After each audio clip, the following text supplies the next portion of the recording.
Okay, Cameron Crowe here and Heidi Ware Carlisle. We're gonna talk about Coal Valley stuff.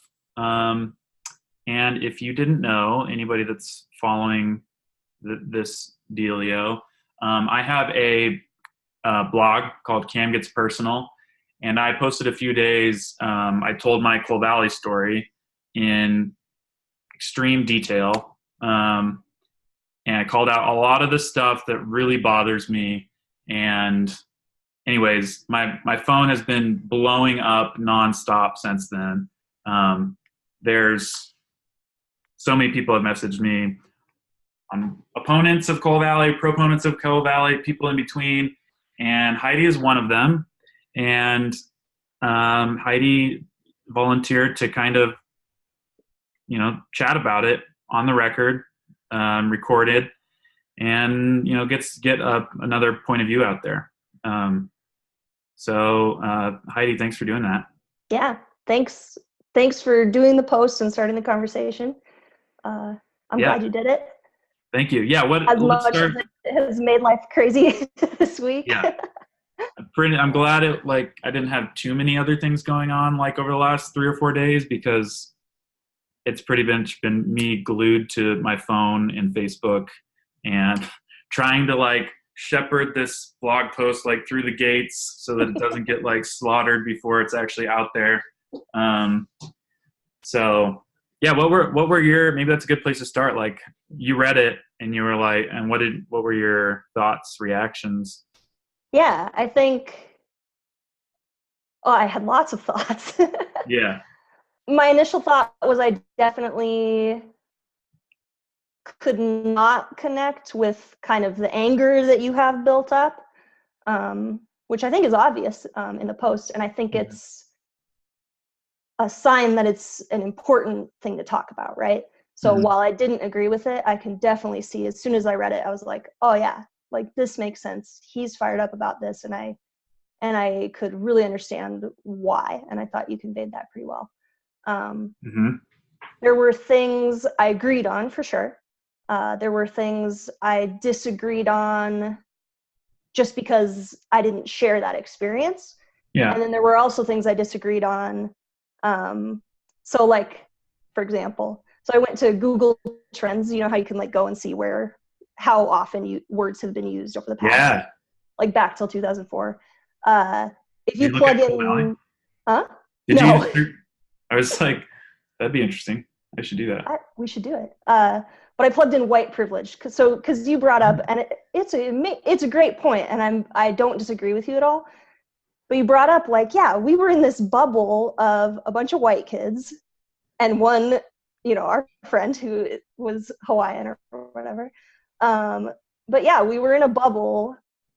But to say that, Coal Valley kept us from seeing our white privilege, even back in 2010, white privilege wasn't even a word people used. Oh, good point. So I hadn't thought about that. Yes, we were absolutely in a bubble. Was that a Coal Valley problem? I doubt it. I think if you went to Timberline High School today, you would have a bunch of white kids not recognizing their white privilege. Yeah. So there were a few things like that I was like, yes, it's a huge problem. It's really cool you're passionate about it. Is it Coal Valley's fault, or just crap, doesn't everybody look back? I look back at my 25-year-old self, which wasn't that long ago, and I'm like, oh, shoot, I wish I knew this or that or dealt with this better. So there were a few of those things that I was like, yeah, you know what I mean? But I don't disagree with you. I just...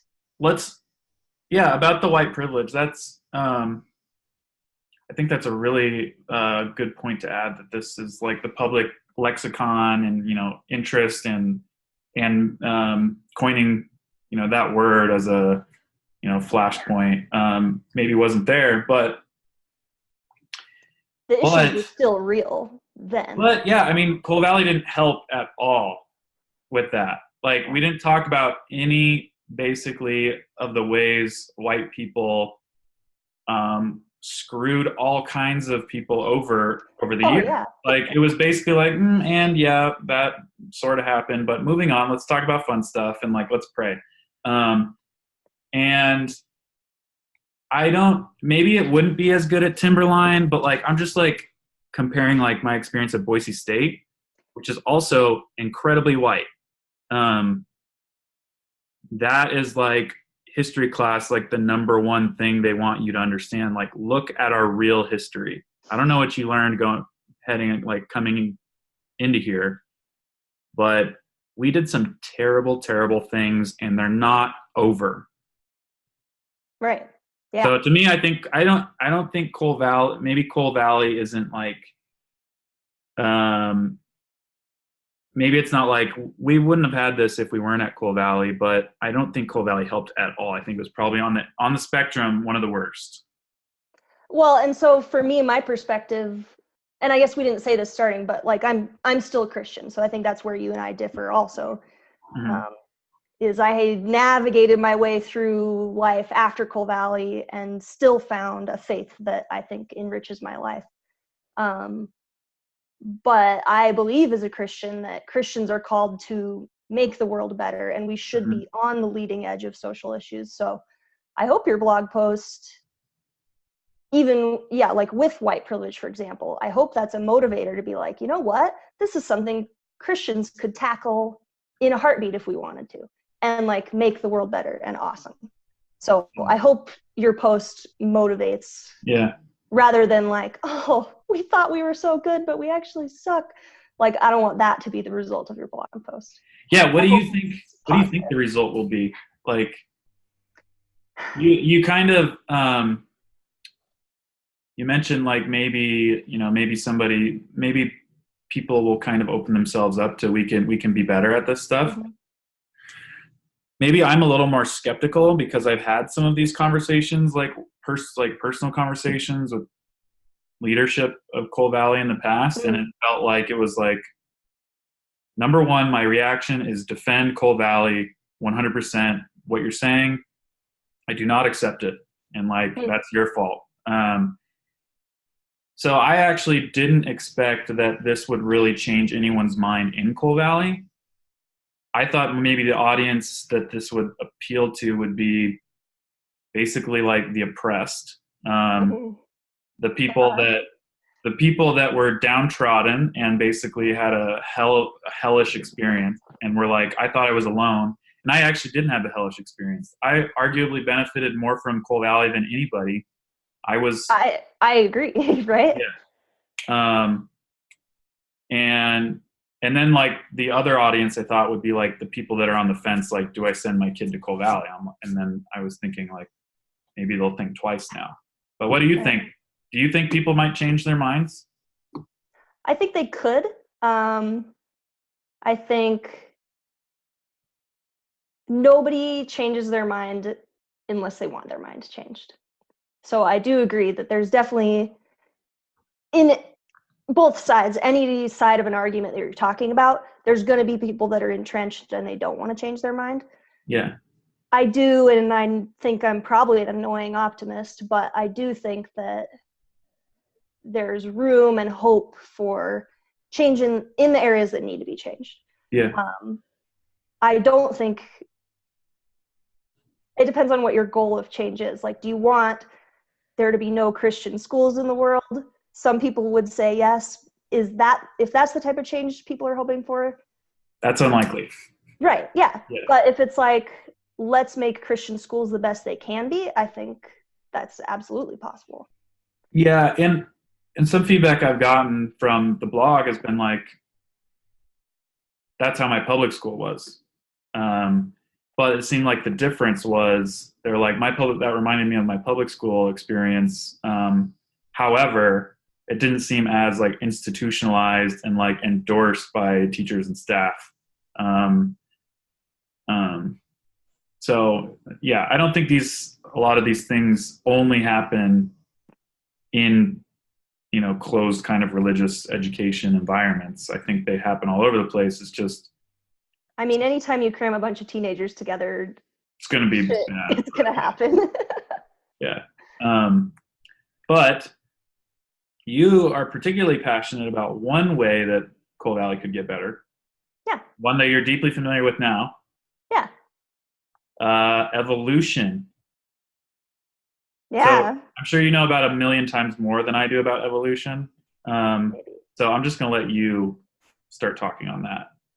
Cool. And I'm not even going to preface it. I'll probably say something wrong. Okay. Uh, well, I want to start by saying I've heard and I haven't investigated it all, but like we went to Coal Valley a long time ago, like 10 Yeah. years ago. Yeah. And I've heard it's changed even since we went as far as how they address evolution. So I wouldn't want to be judged on how I was 10 years ago. So I definitely don't want this This is a historical this is a snapshot. historical account of my experiences. Maybe this is not even true anymore. So I'm definitely not Yeah. saying any of that. But so when I went to Coal Valley, we did discuss evolution, and I actually we had a debate in class, creation versus evolution, and I was on the evolution team, and I won. Nice. We did a great job, but I didn't believe any of it. Like I was like, oh, I'm going to pretend to be this terrible evolutionist, and so I didn't believe any of it. And I think I left Coal Valley really holding on to creationist views, and that's how I started school. And I was a biology major, so I guess I didn't say, but I'm a biologist now for my job. So And actually, I deal with this a lot. Some people that are watching this might not actually know what creationism is. You want to give like a like a couple sentence description? Because if you didn't come from this, it might be like, I have no idea what that is. I guess maybe God created the earth, but yeah. Yeah, so I guess the creationist viewpoint, well, there's a few. So there's one that's a literal interpretation of Genesis, which is a story at the beginning of the Bible of Adam and Eve. So there's the very literal interpretation. There's also a kind of middle ground that some people use the word intelligent design. And it's usually people who believe in the evidence for natural selection and evolution we can see today in real life, but still hold to kind of a biblical, a more literal biblical interpretation of Genesis, I guess I would say. Mm-hmm. And so I guess to sum it up, creationists don't believe in evolution, and most creationists don't believe in evolution because of some religious viewpoint. Yeah. And there's a few other religions too. I think there might all be Abrahamic religions, but that also are more creationist religion, I guess. Mm-hmm. But is that a good short? Yeah. That's what I remember. Yeah. So when I went to Coal Valley, that was definitely in science class. That was what we learned about, and so we didn't learn many details about evolution. We learned about natural selection, if I remember right. But yeah, I left thinking that creationism was the way to go. And one of the reasons I want to speak out is because I think, how do I want to say this? So Coal Valley did a good job, and maybe you can give input on this too, but they did a good job of teaching certain viewpoints. So like we learned, like, oh, Catholics believe this about communion or confession, and there's some Christians who believe in this type of baptism or that type of baptism, or some Christians are Calvinists. And so in a lot of ways, Coal Valley, I think, did a good job of exposing us to like, hey, there's Christians who believe X, Y, and Z. But at least when I was there, I had no idea there were Christians who believed in evolution. Like, I just did not know that was a thing. I don't think I did either. Yeah. And so I left and I started seeing a few things. I started seeing arguments I had learned, like, oh, use this and that'll. This is how you shut them down. Yeah, they won't have an answer for you. And I got into my first biology class and they either had an answer or they're like, oh, that's a good question. Come find me after class next week and we'll talk about it. And then they would give me an answer and I'd be like, oh crap, you're right. So I started seeing arguments I had learned crumbling, which was very like, I had spent my whole life like, I can't wait to go to a public college so I can I will crush them. Yeah, so I can win and feel kind of good about myself is what I was like looking forward to that. And so when that didn't happen, I had this kind of like, I must be a really terrible Christian because I'm not getting into all these arguments that I thought I would get into, and I'm not having this success. And so I was. It's like, yeah, you're not just like you're not you. So I was succeeding like at, the straight A carrying student. them. Yeah. Yeah, so I was the straight A student that like really wanted to succeed at that, and I was seeing that I wasn't. And some of that, like Coal Valley did not train me to be this like type A firstborn crazy, so that's on me. But our environment shapes us in whatever way. So I was seeing that. I was telling my professors that I was a Christian, and they were fine with it. Like there was nothing, it wasn't the battle I was prepared for. And then I think the worst thing for me was I spent probably 4 or 5 years where I knew like there was no hole I could find in evolution. I knew like, yes, this is the way the world works, but I couldn't say it out loud because I thought that I wouldn't be a Christian anymore. And being a Christian for me still to this day, I do think it makes my life better, and I like living my life as a Christian. And so for me, that was like this major identity crisis where I didn't know what to do, and I didn't feel like I could talk to anybody about it because I thought it would be admitting that I was straying and that my faith was crumbling. And so it wasn't just a, I believe that I can be a Christian and still believe in evolution at that point, and like I'm just afraid like what other people are going to think. It was like both. Like I'm not sure I can be a Christian and believe this at the same time, and I'll get judged if I mention it. Yeah, and it was way less the judgment. It was more of the like, I thought I couldn't be a Christian anymore, and so I didn't feel like I could talk about it. Like, and it made me really sad. It made me sad. I didn't want to lose either side of my identity. But you don't feel like that anymore, though. No. What was the shift? I read this awesome book, and I hope like Bible teachers at Coal Valley read this book. It's called Paradigms and Pilgrimage, and it's written by, I think, and it's been a few years, I think it was written by like a paleontologist and his brother-in-law or somebody he knows who's a pastor. So they like co-wrote this book. And it's a paleontologist who was a young earth creationist, like believed the earth was 6,000 years old. And then through his academic career came to realize that the earth wasn't 6,000 years old. And so his journey, discovering that, and his faith journey. And I ended the book like, I was like, oh wow, this guy is still a Christian. I'm like, I could do that too? What? And so it was this huge revelation. And now there's a BioLogos website that's all Christians who believe in evolution. And so I discovered that community, and that's been huge for me. And so I think that's something, and again, so I'm the optimist. I do want change. I don't think Coal Valley's evil. I think their heart is in the right place. But something I wish I had left with, and maybe kids are leaving now with this, is knowing that there are Christians out there who do believe in evolution, and it's not a dichotomous choice. Because I know people who are like, I was a Christian and I still would be, except that I know evolution is true. And I don't think you should make a faith choice based on that. You don't have to throw out everything because of that. Yeah. Yeah. And it's totally valid. Like I know, I'm sure you have all the reasons, and you mentioned some of them of why you're not a Christian anymore, but I'm just saying, like, to have that be the reason, that doesn't have to disqualify you. Yeah. If you still want to be a Christian and the only thing stopping you is your belief in evolution, I think that's sad. Right. Yeah. So maybe we can shift gears a little bit to, you said you had some thoughts on apologetics class. Yeah. Or apologetics as a concept, not maybe we don't need to call out any specific classes, but yeah. What did you have in mind with that? Yeah, and I think so.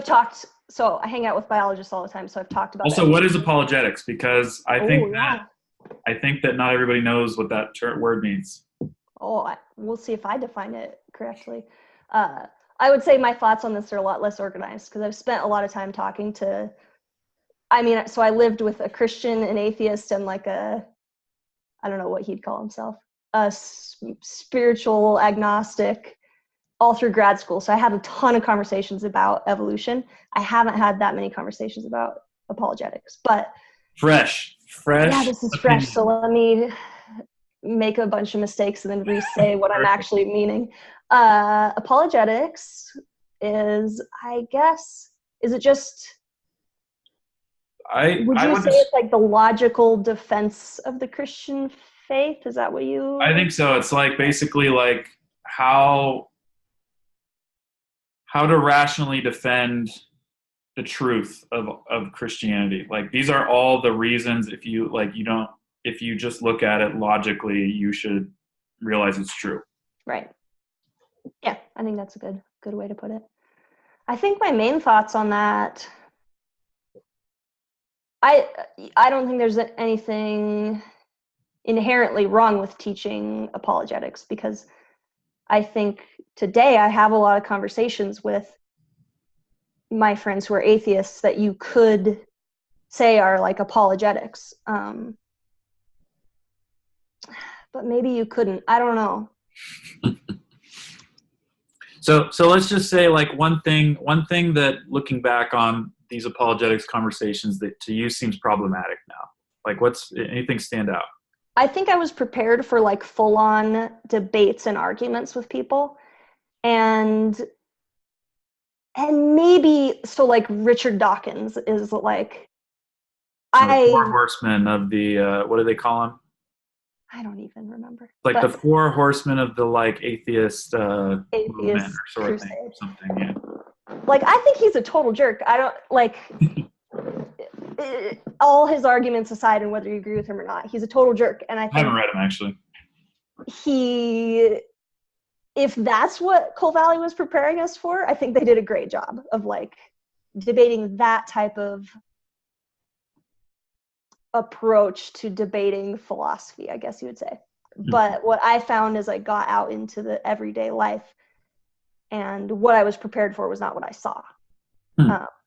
Like, I have amazing, enriching conversations with people of like, well, why are you still a Christian when there's bad Christians in the world? And so that's the type of defense of my faith I have to do, not like, well, the Dead Sea Scrolls and they existed and here's the mathematical, like, here's the prophecies. Those are great and they, I think, can help Christians feel more confident in their own beliefs, but those are not the types of things that convince other people that like, I want to be a Christian. It's like the nerd's justification for believing in God or something like that. Yeah, whereas I think now I find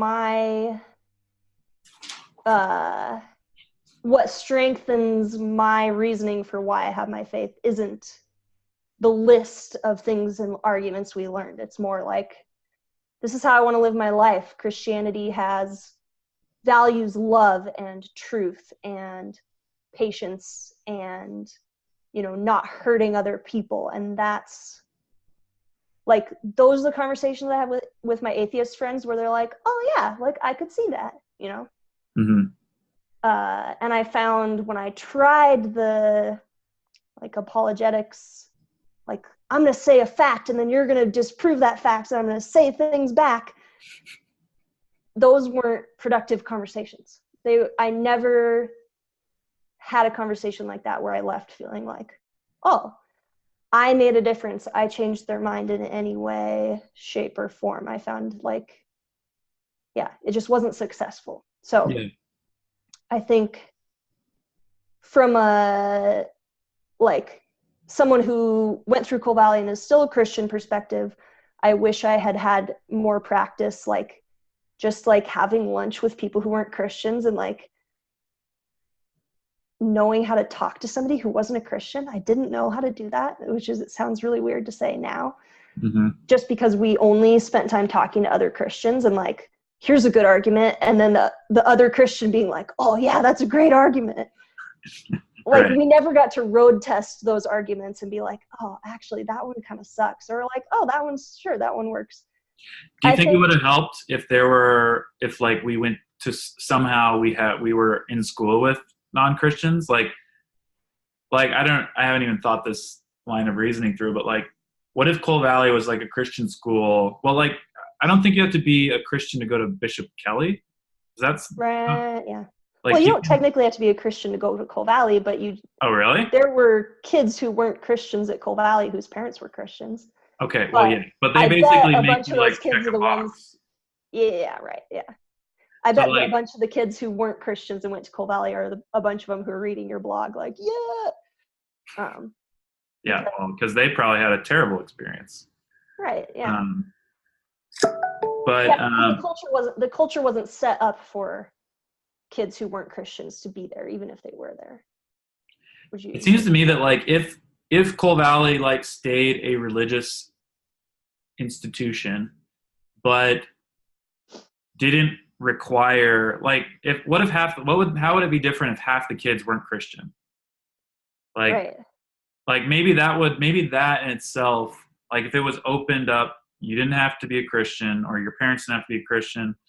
It's just another private school and there is a Bible class should you choose to take it or not. Like I think that's how a lot of like Catholic, like NNU I think operates.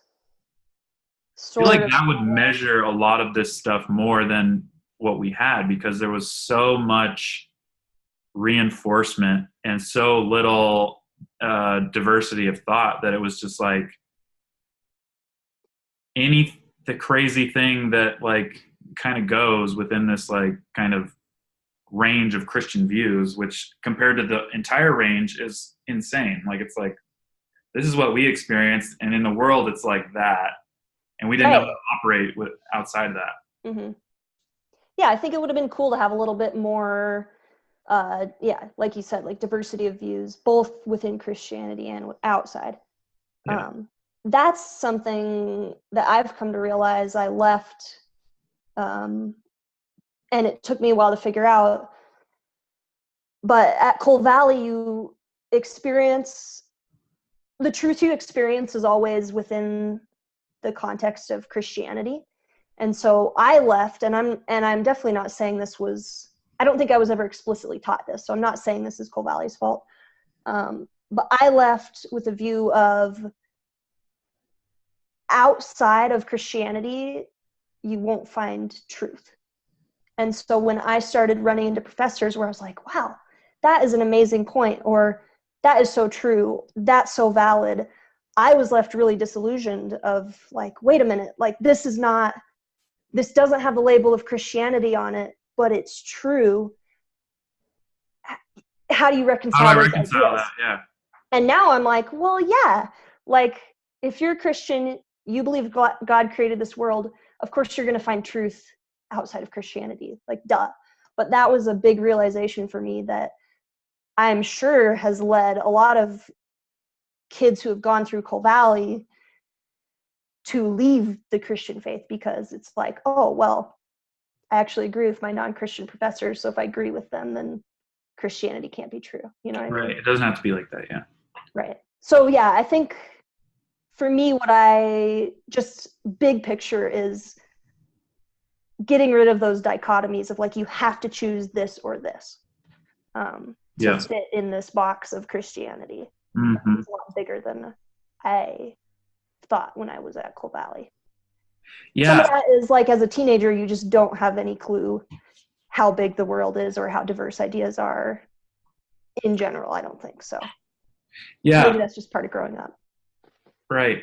And it just occurred to me one other thing that we were messaging about when we were talking about doing this interview, but we didn't game plan right before we started recording. You mentioned you had some thoughts on gender and like what it's like to be a girl in Cole Valley compared to a guy. Do you have anything you want to say about that? Like, I think you said that like could be really good for other women or girls to kind of hear that perspective. Yeah, I think sexuality is always like kind of personal, right? So I don't know if I want to dig into it a lot. I guess what I would say is, what would I say? Coal Valley set up kind of a dichotomy of this is how women think of sex and this is how guys think of sex. And again, when I was there and my interpretation of what was taught, I left kind of thinking like guys look at women and they drool over them and their sexuality is kind of uncontrollable. Women, like I remember a chapel where they put up a picture, and you didn't get to see this. It was a girl's Yeah, this chapel. was like a girls only chapel or something. Yeah, they put up a picture of a shirtless dude, and There's with like yeah, okay. and like a cowboy belt buckle, and they're like, you girls, when you look at this picture, like you don't automatically think like what great six pack abs those are. You think like, oh, I wonder what brand his jeans are, and like, oh, where did he get that belt buckle? You're like, bullshit. And I'm like I'm like not a fashionista girl. I could care less about clothes. And yeah, I have eyes, and I was like, that guy is hot. Like, what are you telling me? Yeah, no. So that's just like a tiny example of like, I kind of was like, oh, wow, there must be something wrong with me. Like with you, because you're not reacting that way. Right. So I kind of I'm a freak. Spent some time a little bit confused, I would say. That guy's hot, and I realize that, and I'm a freak. Yeah, Legolas is so freaking hot. What's your problem? Yeah, so that's just one example. But yeah. But it wasn't just in chapel, right? Like this was kind of like permeated the culture. I think you're right, and I don't know. I have to admit, I was kind of a clueless. I don't know. Do you remember me in high school? I was like, wore hoodies and jeans. Not and super well, but like from everybody. You were a little kind of quiet. Yeah, I was really quiet. And I kind of just hung out with my nerd friends. And so a lot of what you wrote about in your blog, I honestly just am like, did that happen? Like, all I remember is like math class and hanging out with my friends and quiz team. And yeah, so I don't know. I have to admit, I didn't have maybe the most. Like what in particular did you read that I said that you were like, whoa, that didn't happen to me. That's crazy. Ooh, here, I'll pull it up. Oh yeah, can you? So anybody watching can see. So let's see here. Worldviews, history. Yeah, worldviews. Literature, politics. Well, sexuality and gender probably are the ones. Yeah. So like slut shaming. Yeah, I like did not, and I have to say, like, I don't want to invalidate anybody else's experiences. I definitely did not really have any of that experience. Like, okay. I'm reading other people's experiences now, and I'm like, oh wow, I was there when that happened, and I just did not. In the support group. Yeah. What about this one? What about feminism? Like, do you have a take on Coal Valley feminism discussions? Well, I have a take on feminism, I think. Well, yeah, but like, I felt like this was an incredibly dirty word, and like people hated on feminism like nonstop at Coal Valley. Yeah, and I think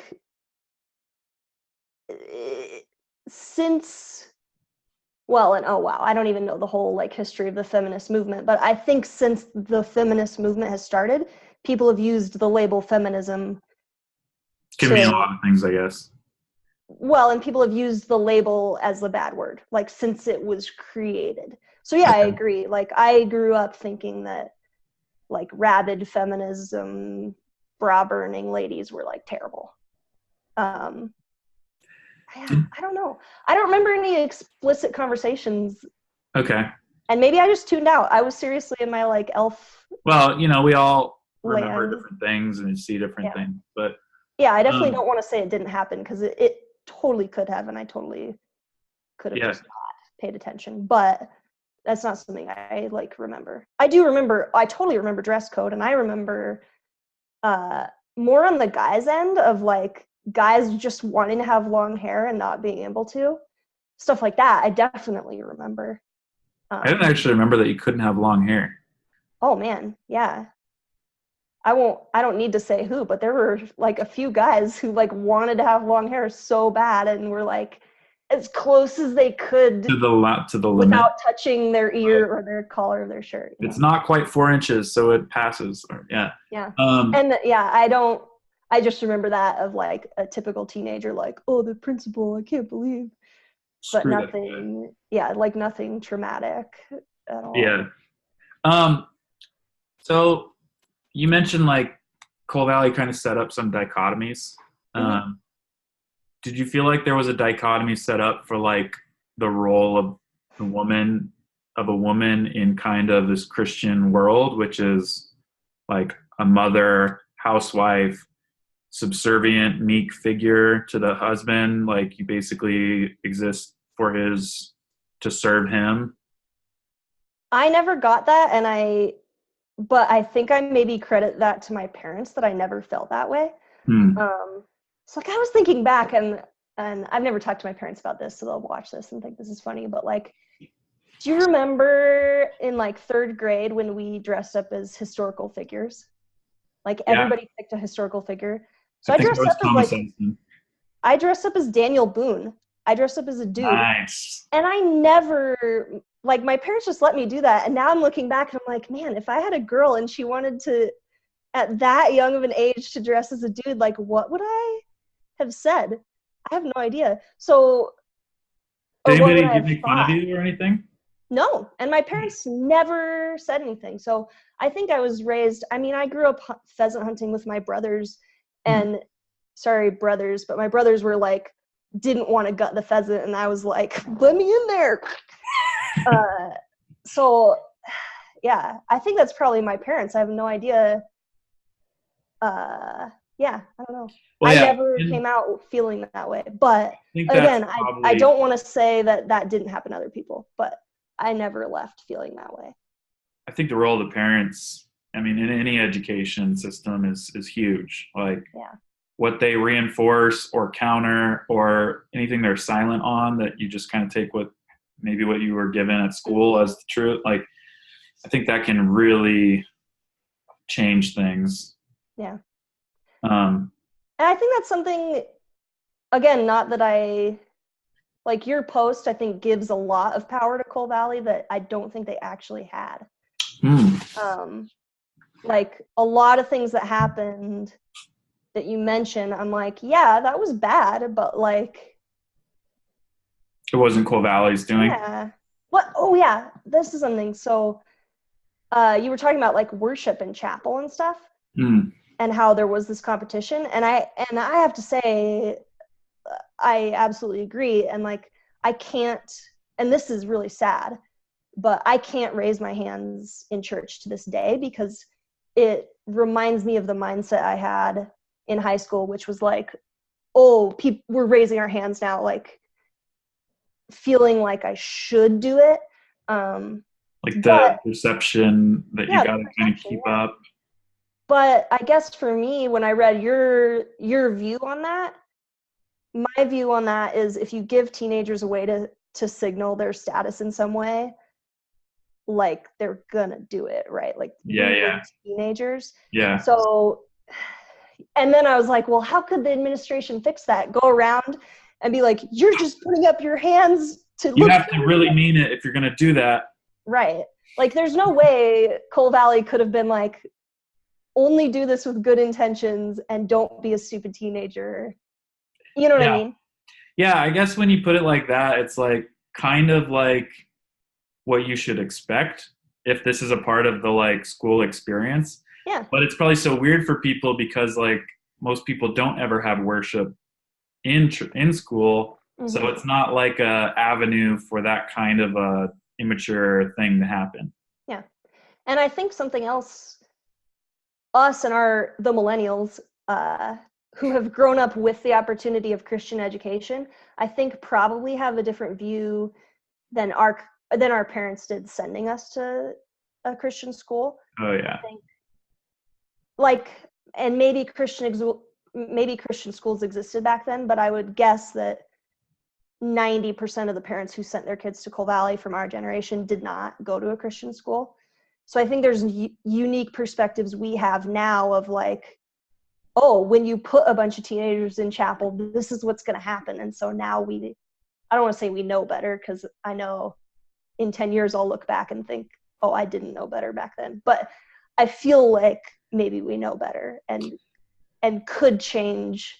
I don't know how you change teenagers, but you could change something, right?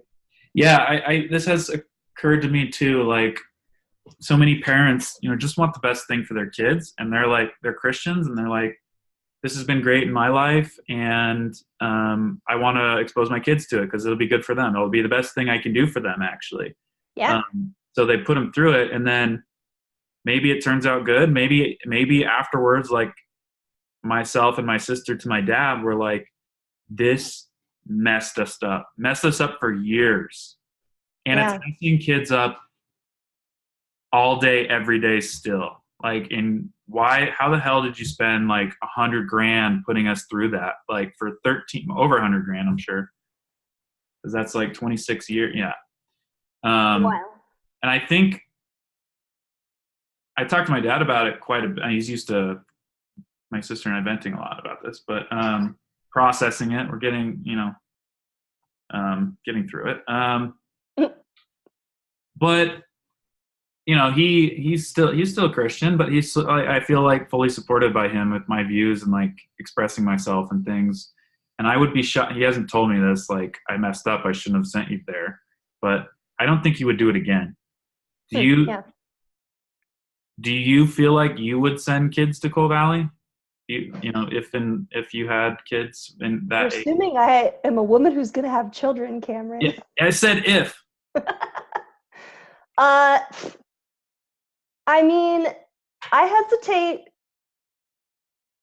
I've learned over the years to not. You don't have to answer. You don't have to. I don't know. I've learned over the years to not predict what I'm going to think, even like 2 years from now. And maybe I'm done changing, right? Maybe I did all my changing and I'm done, and I'm going to be the same person for the rest of my life. No, you're going to evolve. Yeah, I'm going to change and evolve, and I think that's evolution. And I think, like, so crap. Do the math of when I'm going to have kids. I don't even know. Like, what is Cole Valley even going to be then? I have no clue. Okay, I know. Well, let's like manufacture a scenario. So you have like you've got a kid that's in preschool or about to be in preschool, and another one like right behind. Like, how do you think about Cole Valley as an option for them? So for me, in my picture of Cole Valley I have of when I went, I left with a really good education. Like, I skipped over all my English classes, and then the English classes I got into, I was bored to death and like wrote my papers the night before because it was too easy. And I do credit that to Cole Valley. So I think their education was great. I'm a scientist, so if I decided their biology class wasn't good enough, then, I just take care of that myself. I got this. I mean, I don't know. I'm thinking on my feet. I don't know. There's a lot of good. But you could see it going either way, or probably you'd send them there. I don't think I could say. Okay.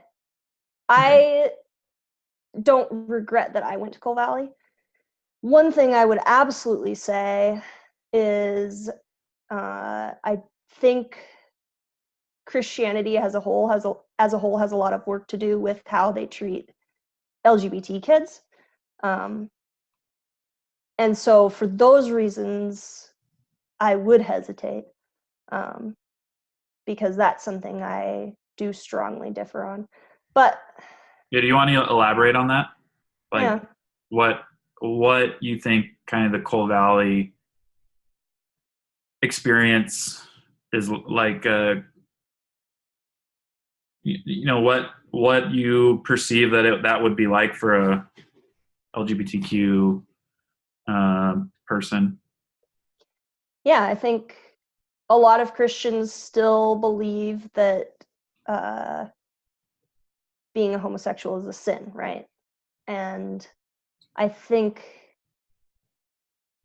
don't think you're going to change Cole Valley's mind on that anytime soon. Do you think it's possible? Anything's possible. Oh, come on. I think you would, all the facts in the world, all my, apologetics, because I have a list of, I learned well from my apologetics class. Like, I have a list of reasons I don't believe being gay is a sin that I've come through because I had a strong religious education in it, how to read and interpret the Bible for myself. But I came to that because I opened myself up for change. If I hadn't opened up myself to change, I wouldn't have changed my mind. And I don't think you can change people's minds who don't want their minds changed. So if there's people who want to change their minds, I think it's definitely possible. But I don't know if it'll happen. And so I do think that's something.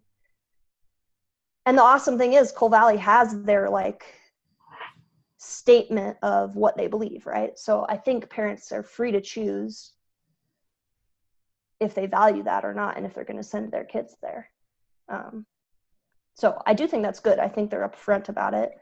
And I think that's important. Like any school, like for example, so I know kids who got sent to an arts charter school and now they're in sciences and they regret it and they hate that their parents sent them to an art school, and vice versa, right?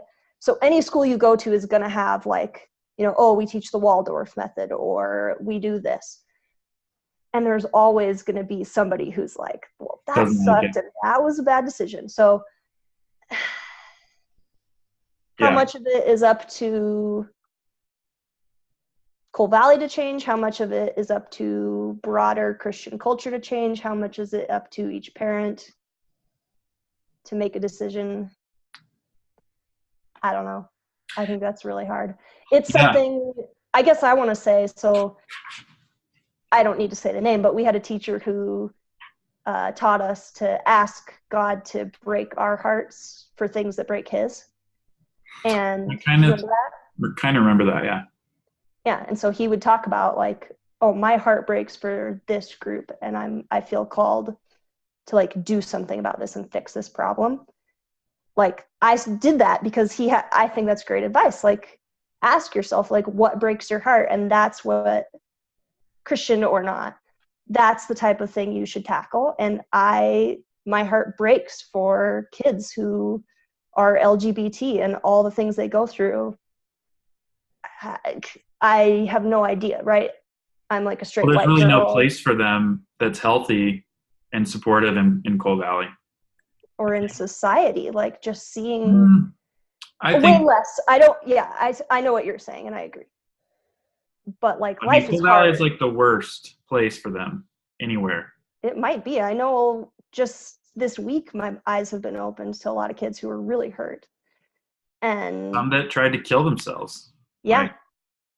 And if you look at the literature, I pulled it up last night, suicide rates for LGBT youth are 30% higher, just like overall, and this totally depends on what population you look at, 30% higher just in general than your average teenager.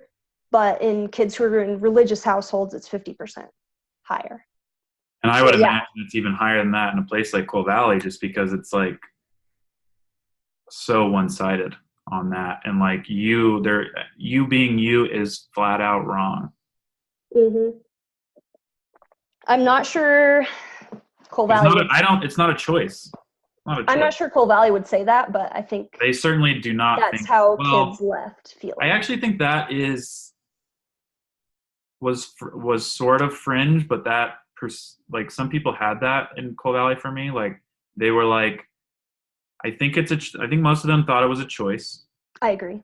But some of them thought maybe it's not a choice, but then It's your choice what to do with your actions. Basically, so like they would say, if you live as a gay person, then that is wrong. Exactly. Yeah. You should basically become non-sexual and never connect with anybody romantically then.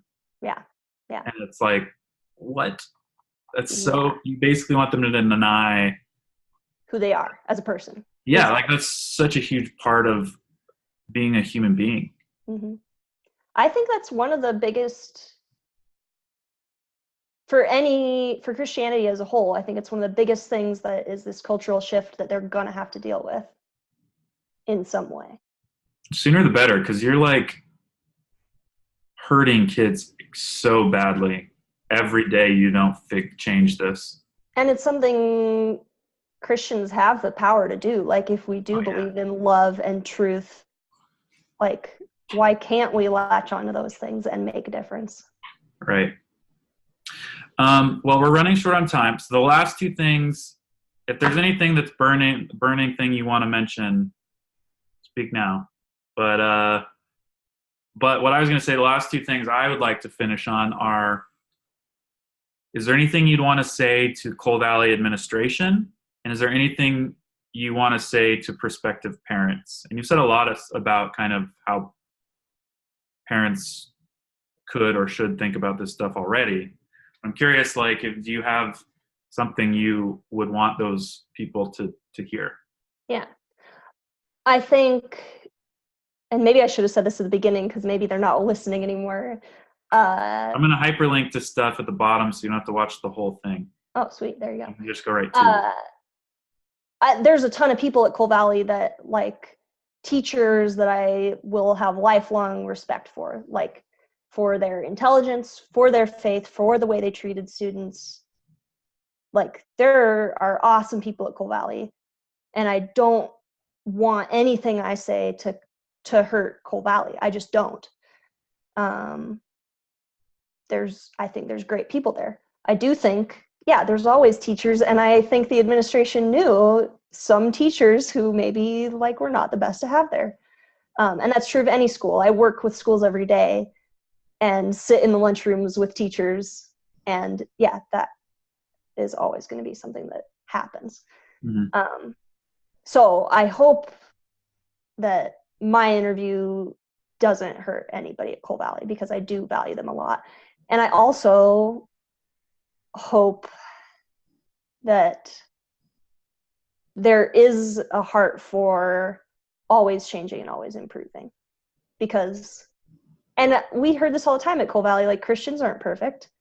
And so if we really want to live that out, I think it's pretty easy to convince ourselves that, we should have a heart for changing and improving and self-reflection and evaluation. And so I hope that even if your blog, like, originally probably made some people pretty mad, I hope they can still maybe see through that and see hope for change and improvement, I guess I would say. Mm-hmm. For prospective parents, I mean, as somebody who's not a parent, as somebody who has friends who are parents, like, I don't think you can tell parents what to do. But people ask all the time, like, what did you think of Coal Valley? We're thinking about sending our kids there. And then, like, what do you have to say? I would tell them to read Coal Valley's statement of faith and their documents, because they're all available. I remember getting them in our student handbook, but I don't know what it's like anymore. I'm assuming they're broadly available.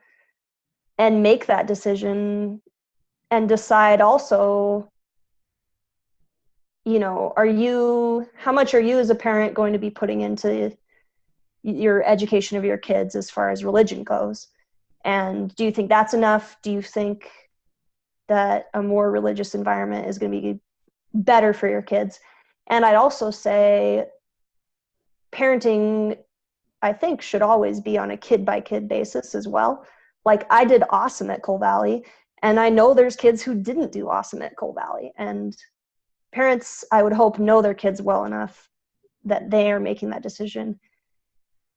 I'd also say they should make that decision for their kids and not for what they would have wanted either, because everybody is individual. And I know there's kids who I don't think wanted to stay at Cole Valley and they couldn't leave. And I think that's something that, especially high schoolers, I think have enough of the ability to know themselves and be able to choose, make a choice to leave or not. Yeah. But yeah, that's what I would say. But Yeah. I still think I wouldn't go back and go to a different school. Like, it is what made me who I am.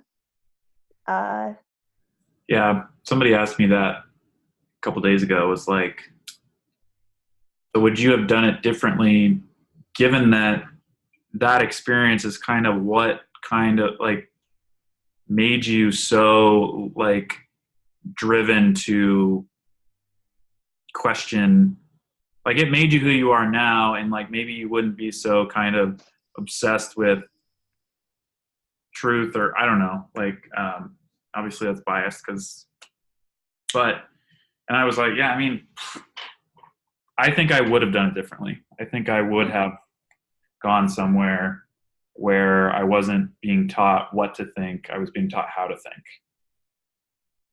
Yeah. And I do think I was taught how to think within a framework Within that limits, didn't, within yeah, like within a range. framework. Yeah. Yeah. And I I want to be did able to break think out of about that. everything. Right. Yeah. And I broke out of that, but I still value uh, what I learned both. How do I say this? Like, I learned some arguments that in the end crumbled. But because I know those, I think that changes how I tackle trying to change other people's minds and how I tackle, I came from that standpoint of like, you could say anything to me and I will still believe what I believe. And I came from that viewpoint, and I value that a lot because I run into people every day who say the exact same thing, And Yeah. so learning how to talk to people about what they believe, I don't know. I think I had to figure it out on my own, but I think it did benefit me. But Yeah. I don't know. Cool. Well, I think we're out of time. Heidi, thank you for the candid conversation. I think it's great. I think the more viewpoints are out there for everybody to consider, the better. So, I like it. yeah, thanks Good a luck lot. with all your other interviews. Yeah, I think I've I'll got be excited to check them out. another 6 or 7 scheduled, so gonna stay busy. Dude, crazy. Yep. All right, All right. don't burn the whole establishment down in the process. I'm Whatever an happens, optimist. happens. I think we can have a positive impact. I agree. I agree. Cool. All right. Thanks again. Have a good rest of your day. You too. Bye.